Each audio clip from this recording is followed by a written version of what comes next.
welcome to our YouTube channel. Continuous heavy rain this evening caused floods in the west coast districts of Sabah, especially in Kota Kinabalu, Tuaran and Penampan.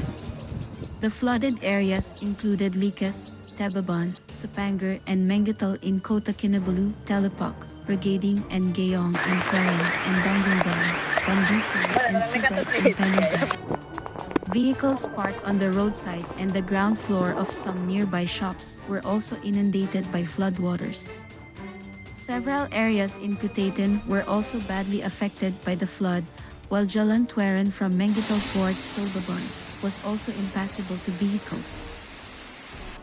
Several areas in the state capital were also affected, especially along Jalan Lintas in Luyang, Jalan Kolombong and Jalan Ainanang.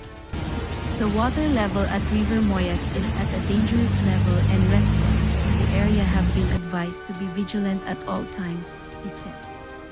The Meteorological Department has issued a warning of continuous rain for the west coast and interior areas of Sabah and Laguna.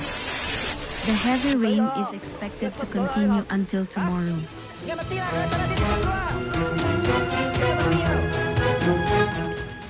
Thank you so much for watching and see you in our next video.